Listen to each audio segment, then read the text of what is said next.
ప్రతిపక్ష నేత హోదాలో తొలిసారి అసెంబ్లీకి కేసీఆర్ రాబోతున్నారు.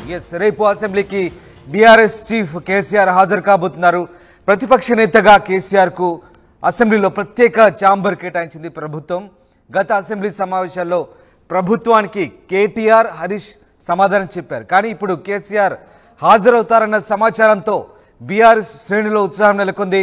ప్రభుత్వం చేస్తున్న ఆరోపణలకు కేసీఆర్ ఇచ్చే సమాధానాలపై సర్వత్రా ఆసక్తి నెలకొంది. ఫోన్ ట్యాపింగ్ అంశం, కాళేశ్వరం, విద్యుత్ అంశాలపై కేసీఆర్ క్లారిటీ ఇచ్చే ఛాన్స్ కనిపిస్తోంది. ఇక రేపు కేసీఆర్ అధ్యక్షతన బీఆర్ఎస్ ఎల్పీ భేటీ ఉండబోతుంది. రైతుల రుణమాఫీ, నిరుద్యోగుల సమస్యలు, job calendar, law and order, 6 గ్యారంటీలకు చట్టబద్ధత, పంటలకు bonus, fee reimbursement, Rythu Bharosa చెల్లింపుల్లో ఆలస్యం వంటి అంశాలను అసెంబ్లీ సమావేశాల్లో లేవనెత్తాలని బీఆర్ఎస్ నిర్ణయిస్తుంది. అయితే రేపు కేవలం సభ ప్రారంభం కాగానే గవర్నర్ ప్రసంగం ఉంటుంది. తర్వాత సభ వాయిదా పడుతుంది. బీఏసీ సమావేశం ఉంటుంది. తదుపరి బడ్జెట్ ప్రవేశపెట్టిన తర్వాత జరిగే సమావేశాల్లో మరి కేసీఆర్ కంటిన్యూగా పాల్గొంటారా లేదా అనే దాని మాత్రం ఇంకా స్పష్టత రాలేదు. కేసీఆర్ సమావేశాల్లో పాల్గొని ప్రభుత్వాన్ని నిలదీస్తారా, అలాగే బీఆర్ఎస్ పై గత ప్రభుత్వంపై వచ్చిన ఆరోపణలు ఆయన తిప్పికొడతారా? సో ఏం జరగబోతుందని మాత్రం ఇప్పటికీ ఇంకా క్లారిటీ లేదు. బట్ రేపు మాత్రం ప్రతిపక్ష నేత హోదాలో తొలిసారి కేసీఆర్ అసెంబ్లీకి అడుగు పెట్టబోతున్నట్టుగా తెలుస్తుంది. ఇక బీఆర్ఎస్ అధినేత కేసీఆర్ కాంగ్రెస్ ప్రభుత్వం ఏర్పడిన తర్వాత ఇంతవరకు ప్రతిపక్ష నేత హోదాలో అసెంబ్లీ సమావేశాల్లో పాల్గొనలేదు. కేవలం ఆయన స్పీకర్ ఛాంబర్లో హాజరై ఎమ్మెల్యేగా ప్రమాణ స్వీకారం మాత్రమే చేశారు. గతంలో నిర్వహించిన అసెంబ్లీ సమావేశాలకు బీఆర్ఎస్ చీఫ్ కేసీఆర్ హాజరవుతారని అంచనా వేశారు. కానీ ఆయన ఆ సమావేశాలకు హాజరు కాలేదు. ఆ సమావేశాలకు ప్రతిపక్ష హోదాలో ప్రతిపక్షం తరపున కేవలం హరీష్ రావు అలాగే కేటీఆర్ మాత్రమే ప్రభుత్వాన్ని ఎదుర్కొన్నారు. ప్రభుత్వానికి కౌంటర్లు ఇచ్చే ప్రయత్నం చేశారు. కానీ ఇప్పుడు కేసీఆర్ ప్రతిపక్ష నేత హోదాలో అసెంబ్లీకి హాజరై మరి ప్రభుత్వం చేసే ఆరోపణలు తిప్పికొడతారా? ముఖ్యంగా ఫోన్ ట్యాపింగ్ వ్యవహారం, అలాగే కాళేశ్వరం ప్రాజెక్టులో అవినీతి జరిగిందన్న ప్రభుత్వ ఆరోపణలు, దాంతోపాటు విద్యుత్ కొనుగోలు అంశానికి సంబంధించి కూడా ప్రభుత్వం చేస్తున్నటువంటి ఆరోపణలు గత ప్రభుత్వమే. వీటన్నిటికీ మరి కేసీఆర్ సమాధానాలు చెప్తారా? అధికార పార్టీకి ఈ అంశానికి సంబంధించి క్లారిటీ ఇచ్చి తిప్పికొట్టే ప్రయత్నం చేస్తారా? అసెంబ్లీలో ఏం జరగబోతుందని మాత్రం ఆసక్తిగా ఉంది. అయితే 25 లేదా 26 తేదీల్లో బడ్జెట్ ప్రవేశపెట్టబోతున్నారు. దానికంటే ముందు కేబినెట్ సమావేశం ఉంటుంది. బడ్జెట్ ఆమోదం తర్వాత, బడ్జెట్ ప్రవేశపెట్టిన తర్వాత ఇక ముఖ్యమంత్రి సభకు బడ్జెట్ గురించి వివరిస్తారు. తదుపరి చర్చ సాగుతుంది. ఈ చర్చలో మరి కేసీఆర్ పాల్గొంటారా? ప్రభుత్వం తరపు నుంచి వచ్చేటువంటి ఆరోపణలకు, గత ప్రభుత్వంపై చేసిన ఆరోపణలకు ఆయన సమాధానం చెప్తారా? అలాగే ఇప్పుడు బీఆర్ఎస్ శ్రేణులు ప్రభుత్వాన్ని నిలదీయాలనుకుంటున్నాయి. ముఖ్యంగా అసెంబ్లీ వేదికగా ప్రధానంగా నిరుద్యోగుల సమస్యలు, రాష్ట్రంలో జరుగుతున్నటువంటి నిరుద్యోగుల ఆందోళనకు సంబంధించి, జాబ్ క్యాలెండర్కి సంబంధించి, దాంతోపాటు రాష్ట్రంలో శాంతి భద్రతల నిర్వహణలో వైఫల్యం చెందిందంటూ బీఆర్ఎస్ ఆరోపిస్తోంది. చేనేత కార్మికుల ఆత్మహత్యలు అలాగే ప్రభుత్వ నిర్లక్ష్య ధోరణి కూడా తోడైందని బీఆర్ఎస్ ఆరోపిస్తోంది. దాంతోపాటు రైతు రుణమాఫీ అమల్లో ఆంక్షలు, దీంతో రైతాంగం నష్టపోతుందంటూ బీఆర్ఎస్ ఆరోపిస్తోంది. దాంతోపాటు పంటలకు మద్దతు ధర, అదనంగా బోనస్ చెల్లింపు అంశంపై కూడా ప్రభుత్వ వైఫల్యంపై, అలాగే రైతు భరోసా చెల్లింపులో ఆలస్యానికి సంబంధించి, అలాగే రైతాంగం ఎదుర్కొంటున్న ఇబ్బందుల గురించి కూడా బీఆర్ఎస్ నిలదీసే అవకాశాలున్నాయి అసెంబ్లీలో. ఇక గ్రామాలు, పట్టణాలకు నిధుల విడుదలలో పారిశుద్ధ్య నిర్వహణ సరిగ్గా లేక ప్రజారోగ్యం కుంటుపడుతున్న అంశాలను కూడా అసెంబ్లీ వేదికగా ప్రభుత్వాన్ని బీఆర్ఎస్ నిలదీయాలనుకుంటుంది. ఇక ఫీజు రియంబర్స్మెంట్ అలాగే బకాయిల విడుదలలో జాప్యం కారణంగా విద్యార్థులు ఎదుర్కొంటున్న సమస్యలపై కూడా అసెంబ్లీలో ప్రభుత్వాన్ని ఎండగట్టాలనుకుంటుంది. మరి ఎన్ని అంశాలను బీఆర్ఎస్ లేవనెత్తబోతుందా? గతం మాదిరిగానే కేటీఆర్, హరీష్ రావు మాత్రమే సభలో మళ్ళీ యాక్టివ్గా వ్యవహరిస్తారా? లేదంటే వీళ్లకు కేసీఆర్ తోడైతే కనుక ఇక అసెంబ్లీలో బీఆర్ఎస్ మరోసారి అధికార పక్షంపై విరుచుకుపడబోతుందని మాత్రం ఆసక్తికరంగా మారింది. మా సీనియర్ కొలీగ్ మధు జైన్ అవుతున్నారా? మధు, ప్రతిపక్ష నేత హోదాలో తొలిసారి రేపు కేసీఆర్ అసెంబ్లీకి రాబోతున్నట్టుగా తెలుస్తోంది. ఆయన రేపు అసెంబ్లీకి హాజరవుతున్నారా? క్లారిటీ ఉందా? ఎగ్జాక్ట్లీ రేపు కేసీఆర్ అసెంబ్లీకి హాజరు కానున్నారు. కొన్ని కీలకమైనటువంటి అంశాలపైన సభలో ప్రతిపక్ష హోదా సంబంధించినటువంటి మొదటిసారి ప్రతిపక్ష హోదా నేతగా ఆయన హాజరవుతా ఉన్నారు. ముఖ్యంగా కేసీఆర్ గత అసెంబ్లీ సమావేశాల సందర్భంగా హాజరు కాలేదు. మనం చూసాం ఆయన తుంటి ఎముక బోన్ కు సంబంధించినటువంటి రీప్లేస్మెంట్ కావడంతో కాలేకపోయారనేటువంటిది పార్టీకి సంబంధించినటువంటి నేతలు చెప్పారు. అయితే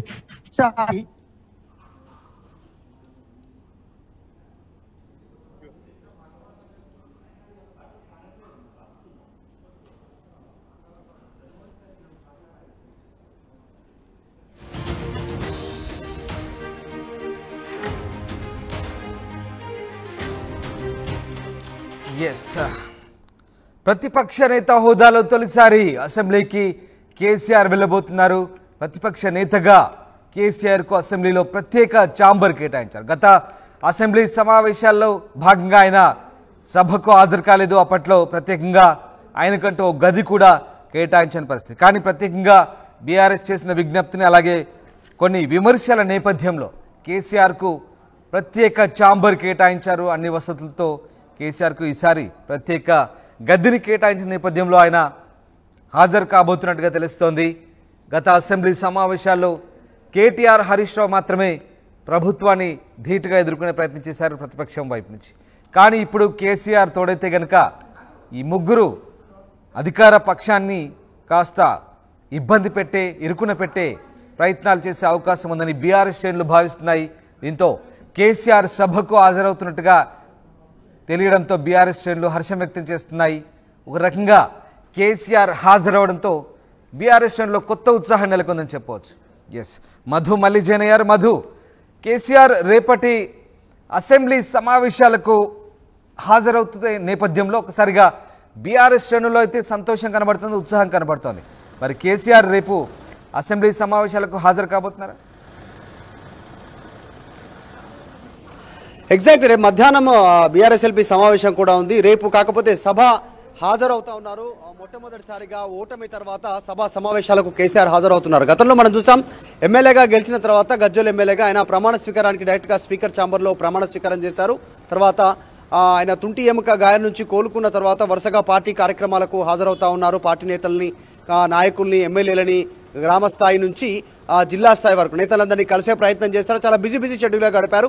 ఈసారి సభా సమావేశాలు చాలా హాట్గా వాడివేడిగా జరిగేటువంటి సిచ్యువేషన్ ఉంది. కేసీఆర్ హాజరవుతున్నారు. ప్రతిపక్ష నేత హోదాలో మొదటిసారి హాజరవుతా ఉన్నారు. ఎందుకంటే తెలంగాణ వచ్చిన తర్వాత 10 సంవత్సరాలు ముఖ్యమంత్రిగా కొనసాగారు కేసీఆర్. ఇప్పుడు ప్రతిపక్ష హోదా నేతలు హాజరవుతున్నారు. గతంలో కేటాయించినటువంటి రూమ్ కూడా చేంజ్ చేశారు. మరొక రూమ్ని కేటాయించారు అసెంబ్లీలో కేసీఆర్కి. అసెంబ్లీ సమావేశాల మందిరానికి పక్కనే ఉన్నటువంటి రూమ్ నెంబర్ 1, రూమ్ నెంబర్ 2 రెండు గదులను కలిపి ఒకే గదిగా చేసి ఆయనకు కేటాయించినటువంటి సిచ్యువేషన్ ఉంది. సో కేసీఆర్ సభకు హాజరవుతున్నటువంటి తీరుపైన ఆసక్తి ఉంది రాజకీయ వర్గాల్లో కానీ, బీఆర్ఎస్ పార్టీ శ్రేణుల్లో కానీ.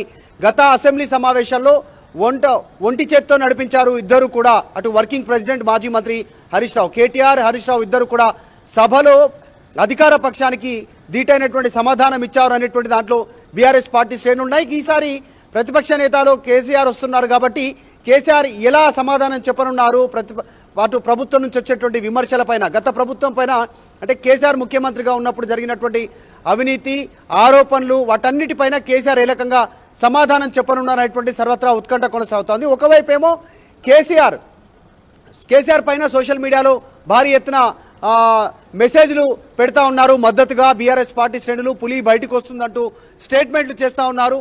కొన్ని అంశాలపైన సభలో ప్రభుత్వాన్ని నిలదీయడానికి ప్రతిపక్ష నేత హోదాలో కేసీఆర్ సిద్ధమవుతా ఉన్నారు. కొన్ని చూస్తే మచ్చుకు మనం కొన్ని అంశాలపైన చూస్తే నిరుద్యోగులకు సంబంధించినటువంటి అంశం. ఈ మధ్య కాలంలో పెద్ద ఎత్తున నిరుద్యోగులు ఇటు డిఎస్సికి సంబంధించినటువంటి విషయం కావచ్చు, గ్రూప్ 1, గ్రూప్ 2కి సంబంధించినటువంటి పోస్టుల పెంపు విషయంలో కావచ్చు, గ్రూప్ 1లో 1:100కి సంబంధించినటువంటి డిమాండ్ కావచ్చు, వీటన్నిటిని తర్వాత జాబ్ క్యాలెండర్కి సంబంధించిన అంశాలను ప్రస్తావించే అవకాశం ఉంది. ఇటు ప్రభుత్వం కూడా దానికి ధీటుగా జాబ్ క్యాలెండర్ ప్రకటిస్తామంటూ సభలోనే ప్రకటిస్తామంటూ ముఖ్యమంత్రి రేవంత్ రెడ్డి చెప్పారు. దానిపైన ప్రతిపక్షం ఏ రకంగా రెస్పాండ్ అయ్యే అవకాశం ఉంది, ముఖ్యంగా కేసీఆర్ ఏ రకంగా ఆయన ప్రతిపక్ష హోదా నేతలో ఇటు ప్రభుత్వాన్ని ఏ రకంగా క్వశ్చన్ చేసే అవకాశం ఉందనేటువంటిది. కేసీఆర్ ఎంతసేపు మాట్లాడితే అంతసేపు మైక్ ఇస్తామంటూ గతంలో ముఖ్యమంత్రి రేవంత్ రెడ్డి చెప్పారు. నిజంగానే కేసీఆర్కు పూర్తిగా మైక్ ఇస్తారా? ఆయన చెప్పేటువంటి మాటలన్నిటికీ కూడా అన్ని సమాధానాలకు సభలో అవకాశం ఇస్తారా అనేటువంటిది ఒకవైపు పొలిటికల్ సర్కిల్లో చర్చ కొనసాగుతోంది. తర్వాత రాష్ట్రంలో శాంతి భద్రతలకు సంబంధించినటువంటి విషయం పైన గత కొంతకాలంగా బీఆర్ఎస్ ఆరోపణలు చేస్తూ ఉంది, ఆందోళన చేస్తూ ఉంది. హత్యలు, మానభంగాలు, తర్వాత దొంగతనాలు, ఇతరత్రకు సంబంధించిన అవాంఛనీయ సంఘటనలు జరుగుతూ ఉన్నాయి, శాంతి భద్రతలు లోపించాయి అనేటువంటిది ప్రతిపక్షం చేస్తున్నటువంటి ఆరోపణ. ఎందుకంటే హోంశాఖ కూడా ముఖ్యమంత్రి దగ్గరే ఉంది. ఈ అంశం పైన కూడా కేసీఆర్ ప్రతిపక్ష హోదా నేతలు ఆయన దీనిపైన గొంతు విప్పేటువంటి అవకాశం ఉంది. రాష్ట్రంలో చేనేత కార్మికుల అంశం కావచ్చు, 6 గ్యారెంటీల అంశం కావచ్చు, కాంగ్రెస్ అధికారంలోకి వచ్చిందే 6 గ్యారెంటీలను ప్రజల ముందుంచి 6 గ్యారెంటీల అమలు, దాంట్లో దాని మొత్తం కలిపితే మొత్తం 13 అంశాలు ఉన్నాయి, 13 గ్యారెంటీలు ఉన్నాయి. 6 గ్యారెంటీలున్నాయి. వాటి అమలుకు సంబంధించి డిమాండ్ చేసే అవకాశం ఉంది. తర్వాత పంటలకు మద్దతు ధరకు సంబంధించిన అంశం కావచ్చు, రుణమాఫీ అంశం కావచ్చు. ఈ ₹1,00,000 ఒకే దఫాలో రుణమాఫీ చేస్తామన్నారు. మొత్తం 2 లక్షల రుణమాఫీ వచ్చేసి ఆగస్టు 15 లోపల చేస్తామన్నారు. ఈ ₹1,00,000కు సంబంధించిన మొదటి దఫా రుణమాఫీలోనే చాలా మందికి దాదాపు 30 నుంచి 40% మందికి రుణమాఫీ దక్కలేదు. దానికి సంబంధించి PMSYకి సంబంధించినటువంటి నిబంధనలు ఒకటి, ఇటు రేషన్ కార్డుకి సంబంధించిన నిబంధనల వల్ల 30 నుంచి 40% మంది రైతులు రుణమాఫీని కోల్పోతా ఉన్నారనే అంశాన్ని సభా వేదికగా కేసీఆర్ లేవనెత్తే అవకాశం ఉంది. అసలు రేషన్ కార్డు సమావేశాలకు హాజరయ్యారు. పార్టీలోనే ఉంటామంటూ పార్టీ ఆఫీస్లోనే మీడియా సమావేశాలు నిర్వహించారు. చనిపోయేంత వరకు పార్టీలోనే ఉంటాం, కేసీఆర్ వెంటే ఉంటామని స్టేట్మెంట్ చేసిన నేతలు నెక్స్ట్ తెల్లారి కాంగ్రెస్ పార్టీ కండువా కప్పుకున్నారు. వాళ్ళందరూ కేసీఆర్ని ఎలా ఫేస్ చేస్తారు, పార్టీ నేతలను ఎలా ఫేస్ చేస్తారు అనేటువంటి చర్చ ఉంది. నిజంగా పార్టీ ఫిరాయింపులపైన మాట్లాడేటువంటి అవకాశం ఉంది. దానికి అధికార పార్టీ నుంచి ఎదురుదాడి కూడా ఉండే అవకాశం ఉంది. గతంలో సిఎల్పిని బీఆర్ఎస్ ఎల్పీలో విలీనం చేసుకున్నటువంటి సందర్భాన్ని వాళ్ళు గుర్తు చేసేటువంటి అవకాశం ఉంది. ఇదొకటి పక్కన పెడితే ఫోన్ ట్యాపింగ్ వ్యవహారము, విద్యుత్ శాఖ విద్యుత్ కొనుగోలుకు సంబంధించినటువంటి అవినీతి ఆరోపణలు, తర్వాత కాళేశ్వరానికి సంబంధించినటువంటి అంశం, అక్కడ డిజైన్ లోపం కావచ్చు, జరిగినటువంటి డ్యామేజ్ విషయంలో ఫియర్స్ కుంగుబాటుకు సంబంధించినటువంటి విషయం కావచ్చు, అటు నేషనల్ డ్యామ్ సేఫ్టీ ఎన్డీఏ ఇచ్చినటువంటి రిపోర్ట్కి సంబంధించినటువంటి ఆధారంగా కావచ్చు, వాడివేడిగా చర్చ కొనసాగే అవకాశం ఉంది. గతంలోనే కేసీఆర్ని సభకి రావాలంటూ కాంగ్రెస్ పార్టీ నేతలు పదే విమర్శల రూపంలో ఆయన ప్రస్తావించారు. సో ఈసారి కేసీఆర్ సభకు వస్తూ ఉన్నారు, అనేక ప్రజా సమస్యలతో ముందుకు వస్తున్నామని చెప్తా ఉన్నారు. సో సభ నిజంగానే చాలా వాడివేడిగా కొనసాగే అవకాశం ఉంది. మొదటిసారిగా రేవంత్ రెడ్డి ముఖ్యమంత్రి అయిన తర్వాత ప్రతిపక్ష నేత హోదాలో మొదటిసారి కేసీఆర్ సభకు హాజరవుతున్నారు. కాబట్టి ఈ సభ పైన రాజకీయ వర్గాల్లో కానీ పొలిటికల్ సర్కిల్లో, దాంతోపాటు మీడియా, సాధారణ ప్రజల్లో కాస్త ఆసక్తి ఉంది. ఎలా సభ నడవనుంది అనేటువంటిది. బడ్జెట్ సమావేశాలు ఉన్నప్పటికీ కూడా ప్రధానంగా క్షేత్రస్థాయిలో సమస్యలు ఉన్నాయి. గ్రామ స్థాయి నుంచి నగర స్థాయి వరకు కేవలం రైతు రుణమాఫీ అంశాన్ని మాత్రమే ముందు పెట్టి ప్రభుత్వం నడపాలనుకుంటుంది. కాబట్టి వీటన్నిటినీ కార్నర్ చేయాలి ప్రభుత్వాన్ని సభలో అనేటువంటిది బీఆర్ఎస్ వ్యూహంగా కనిపిస్తూ ఉంది. సో కేసీఆర్ సభకు హాజరని ఉండడంతో మొదటిసారి కాస్త ప్రతిపక్ష నేత హోదాలో కాస్త పొలిటికల్ సర్కిల్లో ఆసక్తి కనిపిస్తూ ఉంది. Ram, right, yes, thank you Madhu. రేపు సభ ప్రారంభం కాగానే తొలుత గవర్నర్ ప్రసంగం ఉండబోతోంది. రాధాకృష్ణన్ గవర్నర్ రేపు ప్రసంగిస్తారు. దాని తర్వాత సభ వాయిదా పడుతోంది. బిజినెస్ అడ్వైజరీ కమిటీ సమావేశం ఉంటుంది, బీఎస్సీ సమావేశం. సభ నిర్వహణకు సంబంధించి రేపు ఆ సమావేశంలో చర్చిస్తారు. తర్వాత ఇక రేపు మధ్యాహ్నం బీఆర్ఎస్ పార్టీ ఎల్పీ సమావేశం జరగబోతుంది తెలంగాణ భవన్లో. అయితే రేపటి అసెంబ్లీ సమావేశాలకు తొలుత కేసీఆర్ అసెంబ్లీకి హాజరైన తర్వాత బీఆర్ఎస్ ఎల్పీ నిర్వహిస్తారు. బీఆర్ఎస్ ఎల్పీ తర్వాత జరిగేటువంటి బడ్జెట్ తదనంతర చర్చలో కేసీఆర్ పాల్గొంటారంటూ పార్టీ శ్రేణులు చెప్తున్నాయి. మొత్తం మీద ఈసారి ప్రభుత్వాన్ని ఎండగట్టే రీతిలో కేసీఆర్ చాలా ఖచ్చితంగా అసెంబ్లీలో పోరాడతారంటూ పార్టీ శ్రేణులంతా భావిస్తున్న నేపథ్యంలో కేసీఆర్ అసెంబ్లీకి హాజరు కావడం ఆసక్తిని రేపుతోంది. అయితే ప్రతిపక్ష నేత హోదాలో కాంగ్రెస్ ప్రభుత్వం ఏర్పడ్డ తర్వాత తొలిసారి ప్రతిపక్ష నేత హోదాలో కేసీఆర్ రేపు అసెంబ్లీకి హాజరు కాబోతున్నారు.